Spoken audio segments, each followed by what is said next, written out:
Anyway, so I'm going to speak about a few things, but one thing I want to start off with an interesting gematria that's brought.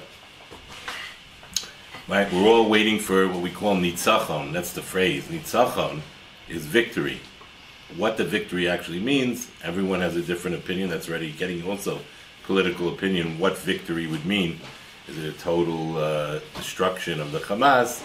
Is it the fact, Mitzvah Hashem, that our soldiers come back and the hostages are released? Obviously, we all should be davening for the hostages. Be a schus, limud Torah, and tefillah. Nitzachon is gematria tzaddik, and I always think I always mention to my students that besides the general obligation, commitment on people to feel the pain of those who are suffering, which is a mitzvah, great Indian Klal Yisrael, we're one unit, we're guf echad, and obviously, if your arm hurts, then, right, you don't say it's your arm. The whole body is affected. So obviously, everyone in Klal Yisrael should be as if it's our own body. So we daven. But one of the things we don't realize is that even small improvements in Avodas Hashem and mitzvos actually itself is a tremendous chus. That's what I say. The gematria of Nitzachon is tzaddik, is a person improves his relationship with Hashem. This is not stressed enough. Tefillos. We daven in morning tefillah, but how about taking upon yourself something in your own avodas Hashem? So one of the small things, because now we're close to Tu B'Shvat, is the inyan of brachas. Brachas is a quick. We do it so many times, and sometimes it's so monotonous. It's become so mechanical. But brachas are a actual connection, a God consciousness that a Jew has every day. I had a student of mine who was telling me that when he was in university, and he was even not around so many Jews, he was going for his master's, or maybe even PhD, I don't even remember, but he told me it was the brachas that he made throughout the day, he was totally removed. A lot of times he couldn't even daven shachris, maybe put on tefillin with the Kriya Shema, and throughout the day, he's there, and he's sitting in the library, he was sitting in class, and when he had food, his major connection with Hashem was through brachas. The Gemara says in Baba Kama, just had it recently in the Daf Yomi, that someone who wants to become a righteous person should engage, be makbid in mili de brachas. Brachas are blessings. So there's just 2 points I want to mention about brachas, because we have Tu B'Shvat's coming on. Tu B'Shvat is the time we're already we're going to we have the minhag of eating from Peres Eretz Yisrael. So a person has to start to learn. The Hilchos Brachos is huge, and a person who studies brachas and does brachas properly. So there's a few things. We're not going to learn Hilchos Brachos now, so I'm making just a general plea to that this is a small thing. I talked about tzaddik, about improving your relationship with Hashem. Now that also is a tremendous chus for Klal Yisrael, Am Yisrael. This bracha specifically is to try to say, yeah, Tu B'Shvat's a good time to start, but I'm going to try to be very particular how the kavanah I have, maybe once a day. If you're not, you have to build up slowly. Sometimes you go to the extreme, then you lose everything. You build equipment. The kavanah, so just basic kavanah in brachas we know. Just a person should know when he's making a bracha, he should know what he's saying. So baruch is an interesting expression. The first word, baruch atah, both of those are unbelievable chidushim and yisodot. Baruch is actually a big machlokas rishonim. What exactly you're doing when you say baruch? Is baruch you're blessing Hashem? That's most English translations. Our Scroll and others translate baruch atah Hashem, blessed are you Hashem, as if we're blessing Hashem, and Hashem doesn't need our blessing. That's what's controversial. So it's a way, maybe a thanksgiving, but a lot of Rishonim, because of this, say that the other translation, which means you are the source of blessing, like a breicha, baruch atah, you Hashem, which is also mind-boggling that you talk to Hashem in such personal terms. Atah, the word atah is just fascinating. Chachamim were always amazed in the Yerushalmi. It's a whole big shaila. How could you talk to Hashem? And we shy away from that at the end of the bracha. If you notice, we go back to third person. Third person. What do we say? We say Baruch Atah Hashem Elokeinu Melech Haolam Asher Kiddishanu. When we say Birchas HaMitzvahs, we say Asher Kiddishanu. We don't say B'mitzvosecha. If you're saying Atah, you're talking to the person. You sanctify in your mitzvahs. You're talking B'mitzvosav in your mitzvahs, in more third person. Because as so to speak, he's telling you, you're getting close, but you have to know you have to distance. That's what the Yerushalmi, that's what Mefarshim explained. That it's, so to speak, you're close, but you shouldn't get too close. That's it. But that's the kavanah you should have in the word baruch. So also include that kavanah, that Hashem is the source of all bracha, all blessing, all shefa, all bracha comes from HaKadosh Baruch Hu. So then it should be the mitzvoto. Mitzvoto, right? I'm sorry, that would even be the mitzvoto. But the point is, it's right. It doesn't fit with the atah. Anyway, so yeah, there's just there's so much there. The Gemara says a fascinating statement. The Gemara in Brachos, Daf Lamed Hey, Gemara says that if a person eats food without making a blessing, he's a thief.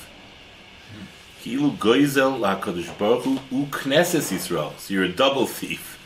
You're a thief from the Rebbeinu Shalom, and also the person is a thief also from the rest of your Jewish brethren. Why?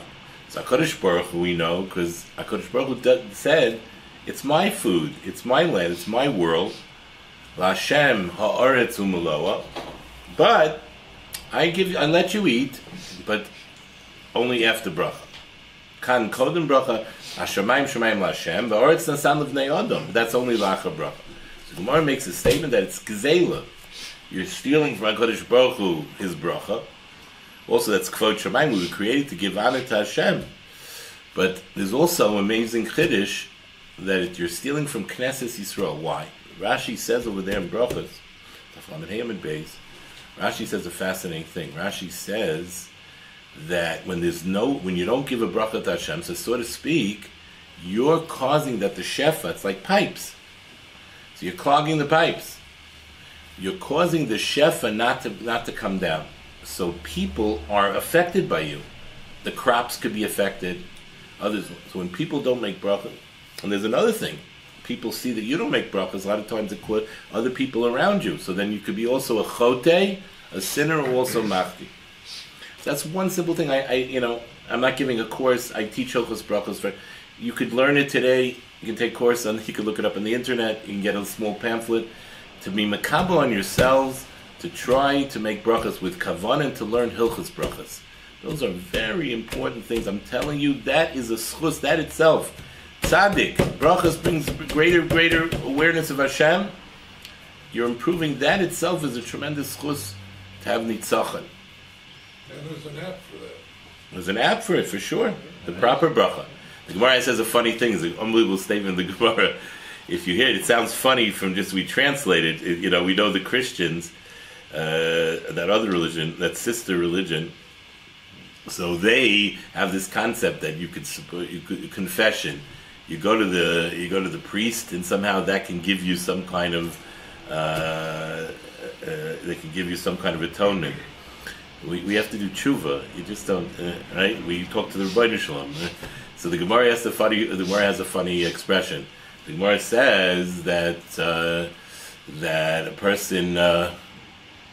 person who ate food without a bracha should go to the Chacham. So the Gemara says, Chacham? What is he going to do for you? You don't need him. Meaning, try to say, he's not going to help you. What is the Chacham going to do? You did an Aveira, talk to Hashem. You're going to do tshuva. We're going to gelech to the Chacham. Says the Gemara, no, go to the Chacham and he'll teach you brachas. And go and learn.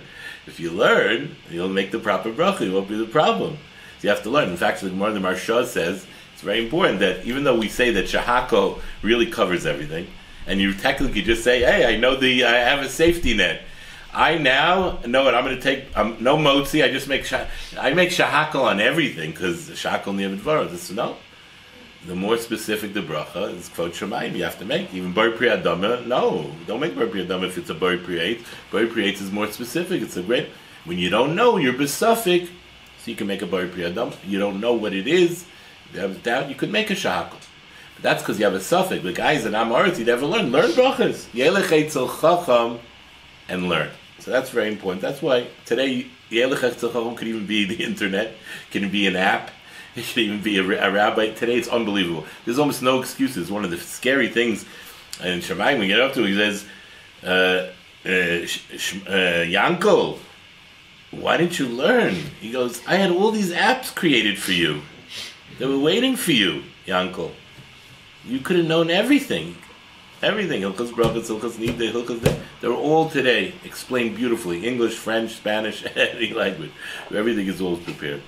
So that's just a small thing. Rabbi say Hilchos brachos, right? The reason I mentioned Tu B'Shvat, in Tu B'Shvat already we get into the question. Kedima b'brachos. I'll just mention one section of halacha, which is very nogea to Tu B'Shvat, is the fascinating law known as kedima in brachos. Kedima is priority, and there's actually a priority in blessing. You're supposed to give cover to a blessing, to a thing. It's more chashuv. So we know that motzi, satiation, the meal is established. We have the hierarchy. We have Amoitz Lechem and Aretz. We have Borim Minei Mizonis, which also, thanks to Rabbi Sholum for the satiation. It's a lower level satiation because you're not being koivei suda on it. Pasaba b'kisnin, things that are not even pasaba b'kisnin. Borim Minei Mizonis. Then you have Yayin, Bori Pri Hagofen, Bori Pri Ha'etz, Bori Pri Adam, and Shahakol. I'm not talking about Birkas HaReach, smell. Also, you have a bracha, but those when from food, Birkas HaNanan from food, you have those things. But within the categories, there's also kedima. For example, in Bori Pri Ha'etz, you have in front of you an apple, and you like an apple, but you also have one of the Shivas Haminim. So the halacha is that we say that you make a bracha on the Shivas Haminim first. It's Hashem on Tu B'Shvat, we're going to be having Shivas Haminim. Eretz Chita Sa'ira. Fascinating. The Torah gives the pasuk not for now. It's a whole shir in itself, so I'm not going to go off track now. It's interesting. You have to know each one of these minim have a tremendous significance, and the fact that the Torah puts them in a certain order, we have to understand why is one before the other. But you have chita, which is wheat, sa'oira, which is barley, and the Chachamim tell us that within those two is really five. That's why we have the expression throughout Chazal, chamisha minei dogon. Chamisha mini dogan is really two, which is five. Wheat and barley in a subcategory under wheat and barley is oats, rye, and spelt. Oats, rye, and spelt, or no, I translated oats as a whole nachlokas. The great botanist Professor Felix doesn't agree with that, but and there are some actually Talmidei Chachamim on Cheerios will not make a mizonos. They'll make a mizonos and something else to pater it. Right? The whole question: if oats, we call the Hebrew word is shibola shual, is that actually really oats or not? Okay, what? Shivolet shual. Shivolet shual. Thank you. That is correct. What are you doing on Cheerios? What? I make mizonos. That's the established Rav Yoshev, and others disagree. Sometimes you have a machlokas between a great botanist and a halachic authority. So we can argue who do you follow in such a case. Professor Felix was an observant Jew. But that's the five grains. Then you have, after the 5 grains, so you have gefen, which is anavim, te'ena, which is figs, rimon is the pomegranate. But fascinating, it says eretz zei shemen udvash. It says the word eretz again. Again, it needs to be explained why. But it repeats in eretz, it's a land that also has olives and dvash. And the rabbis tell us, since olives and dates are 1 and 2 after the second word eretz, and in the first eretz you have eretz chita sower, that's 1 and 2, so the first eretz wins. So chita, for example, right, will come before, even besides the fact that it's mazonas, a different issue. But what's important to us is that the fruits that are mentioned, number 3, 4, and 5, chita sower, gefen, grapes, te'ena, figs, rimon and pomegranates are 3, 4, and 5 of the first eretz. They come after, actually, even though they're mentioned first in the pasuk. This is an interesting chiddush of the Chazal, that really the order will be starting from, we have olives. Now, olives usually don't make a bracha on a meal. If you're washing, olives is considered a meal food. a lot of times it will be included from the motzi. But in Tu B'Shvat, some people don't wash, so you're eating different things. Olives comes first, then dates, and then grapes. So again, olives, dates, grapes, figs, and pomegranate. Those are the Shivas Haminim. What? What about wine? Wine is for sure first. That's very Priyagofin, it's Kedima. But if you're eating fruit, so that's the Kedima in fruit. So that's very important. Everybody said, just as that's halacha to be medaktek in brachas. So that's a tzaddik. That's nitzachon. It's being medaktek brachas. Someone who wants to be a chassid, he should be oisek in mili de brachas.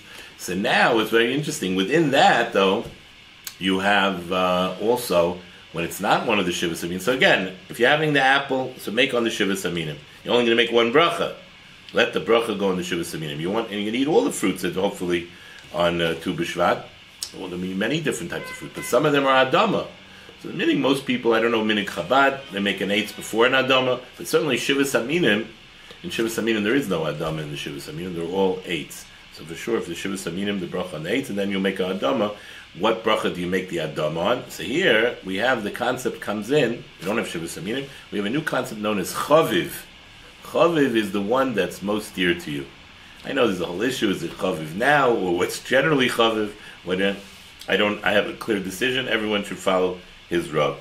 Anyway, let's go over now to what I wanted to speak about. That was a little bit off the track, but Tu B'Shvat's coming, and I wanted to say something about, because a lot of people are usually, when you talk about chizuk, so we talk about being more sensitive to the matziv and daven more in your tefillah. I'm just adding that in your day-to-day living, improving your commitment to halacha, being medaktek, and I'm taking something as brachas, which is all day. We make it throughout the day, just to make a small improvement in your being medaktek b'brachas, in your kavanah in the bracha, and in hilchas brachas. That itself is a tremendous chus, Rabbi say, for Klal Yisrael.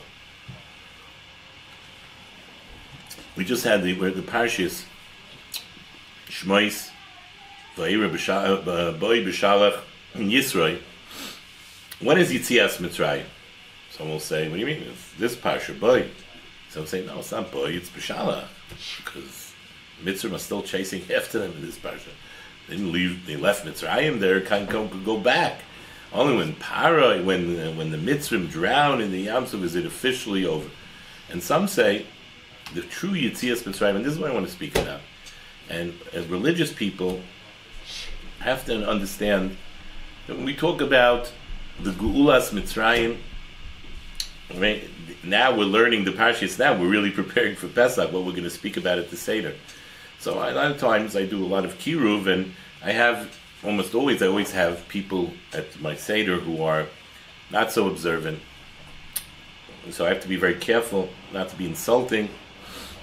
But it's very important to give over the message that as great as the Geula of Mitzrayim, the Geulas Haguf, the actual exodus, physical redemption of the Jewish people from Mitzrayim is wondrous, and it's something that we always remember. The Jews were slaves, they were suffering terribly.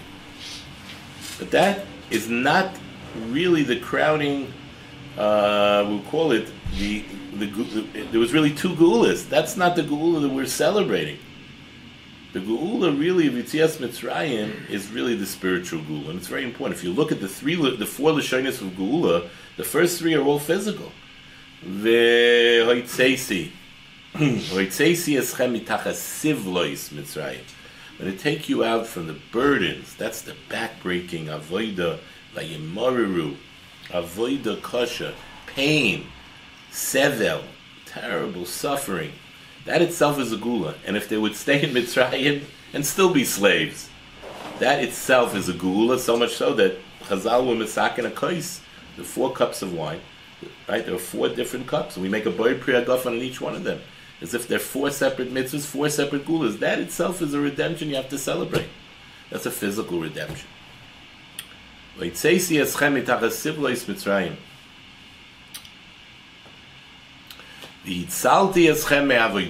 I will save you from the avdus. That's also the slavery. You're not slaves anymore. You're still in Mitzrayim. You're not suffering. You're not slaves. Another beautiful Geula. the physical gula. There's a third gula. I'm going to take you out of this place. Away from this disgusting, defiled land of Mitzrayim. Like it says, with Goaltischem B'Zrayim to you, with Makis, an amazing outstretched hand. We're out of Mitzrayim now. Those are wonderful gulas, those first three. But that's not the objective. In the Hebrew, we say it's not the matara. The matara is the fourth kais. There's even a fifth kais, which is veivesi. But the main matara, that's what we don't mention. A few interesting hashkafic issues about veivesi, the fifth kais coming into Eretz Yisrael. The Torah wasn't given in Eretz Yisrael. The most important out of all of them is v'lakachti li la'am. I'm going to take you to be my people at Har Sinai. Har Sinai is the Geula Amitis. Har Sinai is the true redemption because that's the redemption of the Nefesh. Freedom is great. Freedom from tyranny. Freedom from oppression. Those are all beautiful concepts. Everyone can sell this. So very true. And secular people, I tell them, it's true. If you don't even if you're not religious, you want to celebrate the physical exodus from Egypt, it's a wonderful thing to celebrate. But we have to know as religious Jews that is just doesn't cut it. That's not what it's all about. What it's all about is cherus ala luchos, ein lecha ben chorin elami she'oisek b'Torah. Until we got the Torah, we weren't free. At the end of the day, you're all slaves. You're slaves to Paro. You're slaves to television. You're slaves. It could be to anything, right? HaKadosh Baruch Hu, Hallelu Avdei Hashem, V'lo Avdei Paro, or Avdei Hashem. It's your avodim. The question is, where do you put all your drives? What do you dedicate your drives to? To Rabbi Sholum. The Geulas HaNefesh, HaChodesh Hazeh Lochem, Rosh Chodoshim says the Sforno, HaChodesh Hazeh Lochem, time now. Kan Maschil, your Bechira. That time now could be used. You want in Mitzrayim, you didn't have time. Chodesh Hazeh Lochem, time is in your hands now. You could use time for positive things, for spiritual things, or you could waste time. That's the Geulas HaNefesh that we had in Mitzrayim. There's a Chiddush I once said many years ago. Being that that's true, we know that the double lashon of Geula, Pakoid, Yifkoid, there's two Geulas. You say it at the Seder, you be sensitive to the lashon, Al Geulaseinu, Val Pedus Nafsheinu. So you see it there. You'll look at the Haggadah, you'll see the expressions. There's two Geulas. There's Geulaseinu, that's the physical Geula, Val Pedus Nafsheinu. That's the Iker. Even Seder night, we're not at Har Sinai, it's not Shavuos, but they're not two holidays. They're one holiday. People who know the truth, Pesach Shavuos and Shavuos is Pesach, you can't separate the two. That's why we have Sfiras Omer. Sfiras Omer bridges the two. You can't have Pesach without Shavuos, it's wasted. If you don't celebrate Shavuos, you miss the boat. Spoils, the guy cooks an amazing meal and then it falls on the floor and he has to throw it out. You miss the whole point. The whole point of Yetzias Mitzrayim is Shavuos. Pesach without Shavuos is waste. It's Chas v'Sholom again. We went out of Mitzrayim, we're not suffering. But for what? What's the purpose of it all? Is Shavuos. That's all we're saying. That is the fourth. That's I guess I told you the Iker Geula. I want to say a Chiddush. This might explain what we call in English a halachic anomaly. It doesn't make sense. It goes against everything we know about halacha. Minig Ashkenaz. I have to be careful which minig it is, but at least my minig, maybe within Ashkenaz, minig Ashkenaz, the tour, is that we make a bracha rishon on each one of the daled kaises. You know that? Each one, that's the minig. Boi Priya Gofen, Boi Priya Gofen, Boi Priya Gofen, first cup, second cup, third cup of wine on Seder night, and the fourth cup. All four cups we make a Boi Priya Gofen. That's first, I'm against halacha. That itself, right now, if we would sit together now for 4 hours, and we would have wine on the table, so at 10:30 we have our first cup of wine. Wow. Boi Priya Gofen. 12 o'clock we have our second cup of wine. 1 o'clock you don't make two, bro. You make one bracha. It's one yeshiva. It's no hesach hadas. You get it? Why we made the Seder night making 4 bracha rishon? So what I said before, maybe that's the pshat, because we're celebrating. Besides, it's not just drinking wine. We're celebrating the geula. The geula. Each one deserves a bracha. So it's like a birchas hamitzvah, so to speak. We make a Boi Priya Gofen, remembering, recognizing or acknowledging each stage of the geula. It's a geula. We make a bracha, but you don't make a bracha achrayna. So it doesn't still. So if each one's a separate, you make a bracha rishon and a bracha achrayna. So I wanted to say that this is the pshat. Chazal made it, well, this minig, it's trying to tell us that you're right. There's a bracha rishon on each one, each is a gula. But the point of it all, it has to be together. They're not just separate gulas. The point of it all is the bracha achrona that you make at the end, after the fourth kais. That shows the ikr is the fourth. At the end, only when you get to that can you make a bracha achrona. Only when you get to the lakachti li la'am does the first gulas have really any permanence to it. Does it have any teeth? Is it chashivus? It does have a chashivus. We make a bracha rishon. But to put it all together to show that the main purpose of it all is to get to lakachti la'am, we save the bracha achrona to the end. That's the aniyas daiti pshat. I want to say al pi pshat, al pi machshava a little bit to explain the minig, based on what I was telling you about the ikr geula. But but that's something that we have to focus when learning the parshas. Therefore, the truth is they're all together. Till parshas Yisro, we don't really have the true geula. Some would say even the Mishkan. In fact, the Ramban has a famous comment at the beginning of Sefer Shmois. Ramban writes that the book of Shmois, Sefer Shmois, is called Sefer HaGeula. And it's very interesting. I know it's controversial, and people will accuse me of being an anti-Zionist. I don't consider myself an anti-Zionist, right? But the Ramban says that Sefer Shmois is Sefer HaGeula, even though it didn't yet come into Eretz Yisrael. To be considered Geulim, to be considered redeemed, even in the Midbar they're considered redeemed.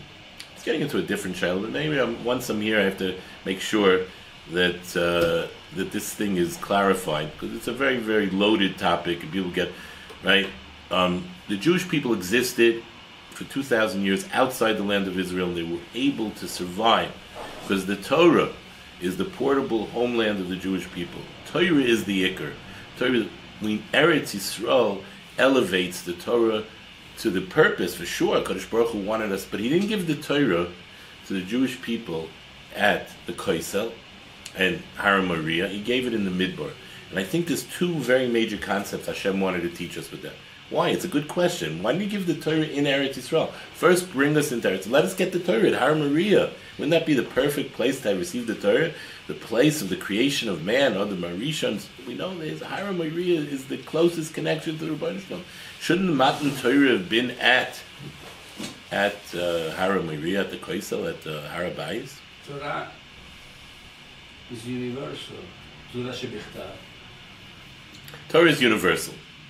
Very true. That's true.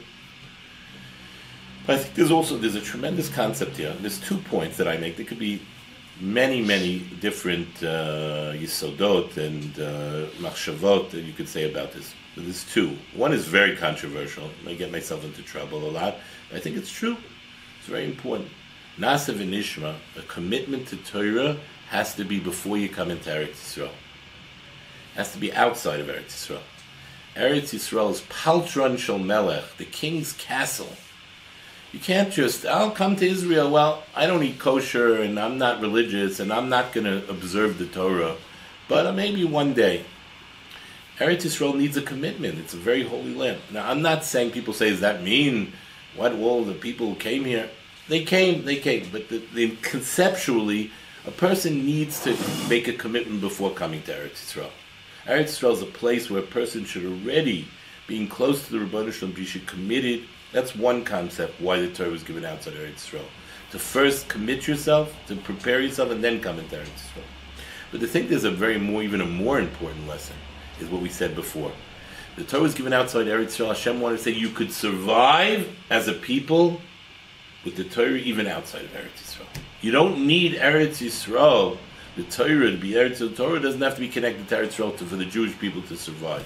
He already taught them that lesson. He gave them the Torah outside of Eretz Yisrael, telling them that they could survive outside of Eretz Yisrael only if they have the Torah. We know that's a truism. The Jews who gave up the Torah totally assimilated, and they wouldn't be Jews today, if not for the fact there were other Jews that brought them back, or the other Jews, and many of them are not. They lost their families. They actually totally assimilated. But that's also a very, very important. The other, I want to end off. I told Rabbi Diamond that I have to leave early. I can't. Actually, you're supposed to at 10:30. What time is it now? 10:35. 10:35. Yes, I told him 10:40. So another 4 minutes. Just one rayon connected to Tu B'Shvat. What Tu B'Shvat is beautiful. It's time to get brachos and Peres Eretz Yisrael, Mishabech Peres Eretz Yisrael.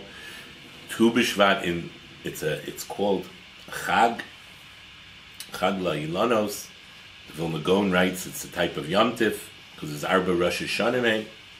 One of the Rosh Hashanah was Chodesh Shvat, Machlokes Beis Shammai and Beis Hillel regarding the laws of Orla.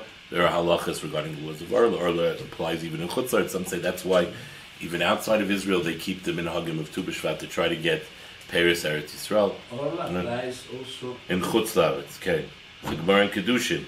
Gemara in Kedushin says whether it's the Rabbana and Divrei Seifrim or Halach L'Mish B'Sinai. Good whole sugya. But there's something else about Tu B'Shvat. There's a Meiri. The Meiri in Rosh Hashanah says the main thing. You know what Tu B'Shvat? Tu B'Shvat is connected to everything I was saying before. I'm going to try to tie it together now. But the Geula. The Geula, we know, why is Pesach in Chodesh Aviv? The Geula that Hashem took us out of Mitzrayim mirrors the matzav of the Teva, of the nature. We know in nature, Chodesh Aviv is spring. Spring is the time when the plant life removes the shackles, right? We know that all hibernation, they're underground. They're not, they only it starts to emerge now. Everything starts to, when we say in Hebrew, litzmach. It's the time of tzmicha, it's Chodesh Aviv. So, so to speak, it's like the geula of vegetation, of the plant life. It starts to come out from the shackles of being, so to speak, being confined, like Mitzrayim. So the physical, the teva, very much our geula had it was dafka then is a very big thing about Chodesh Aviv. HaKadosh Baruch Hu is madgish in the Torah. He accentuates. He says, right, I took you out b'chodesh ha'aviv. There's so much to talk about that, but one of the simple pshat is the time when, from the nature perspective, it's also a type of geula of the natural world, the actual type of geula. And what's fascinating is that the haschala of all that, we have another geula of Purim. Oh, I don't want to forget about Purim. Purim and Pesach, the Gemara says the fact that they're together makes it a powerhouse of geula. Shtei geulas. Gemara asks, why do we celebrate Purim this year? It's no gehel. We have two others this year. So why do we do Purim? Why do we do Kriyas HaMegillah? Why do we do it in the second other? Zrizim Magdim L'mitzvahs. You should do it in the first other. First chance. It's got to be close to Pesach. You got to be close to Pesach. Beautiful. Kula legeula is adif. Mismach Gemara in Megillah Davav. Mismach geula legeula adif. Two power. Rashi says, Yemei Nisim Hayu LiYisrael Purim uPesach. Some Sefer has in the Chuvas, he writes, it's like a chazaka. It's a powerhouse, those 2 months together. Mishenichnas Adar, people don't know, Mishenichnas Adar, Marbim B'Simcha. Yeah, when does it stop? You know when it stops? After Nisan. It doesn't stop after Adar. It's power. One geula after the other. So you know when it really begins, these geulas? Tu B'Shvat. Says the Meiri a fascinating thing. The Meiri writes that the stirring of the vegetation to start to come out is Tu B'Shvat. Why? If you look at it, I would like to see it from a botanical perspective. He says the sap in the tree because Yotza Roiv Gishmei Hashana. The winter now is starting to tilt towards the spring. The 50-50 that you have of winter, right? Fall, winter, spring. The winter now is passing the 50% mark. We're now leaning already on our way towards the spring. This is beginning at Tu B'Shvat. If you look in the years, very good. 2 is 2 months before. You have Tezvav Kislev. Then you have, right, it's about, but in the English, it's pretty much like that. The winter, I don't know how do you work it out from, in the Torah, the months of the Chachir, but we know, even today, we can understand that if you say, when is like the midpoint of winter, people would say, yeah, it's about now, right? It's about now. And you say the winter started at the end, right? Towards the end of November, December, January, February, and March. So, yeah, the end of March. So right now, the end of January, but certainly in the Hebrew months, in Shvat is right in the middle. It's Tu B'Shvat, it's 2 months before Pesach. This year, we have a Ibriya. It probably doesn't change in the Teva. But the bottom line is that's the Yisoid of Tu B'Shvat. It starts to think that the Teva is starting to emerge. We could start to think about Geula ourselves. It's Hashem. Thank you very much.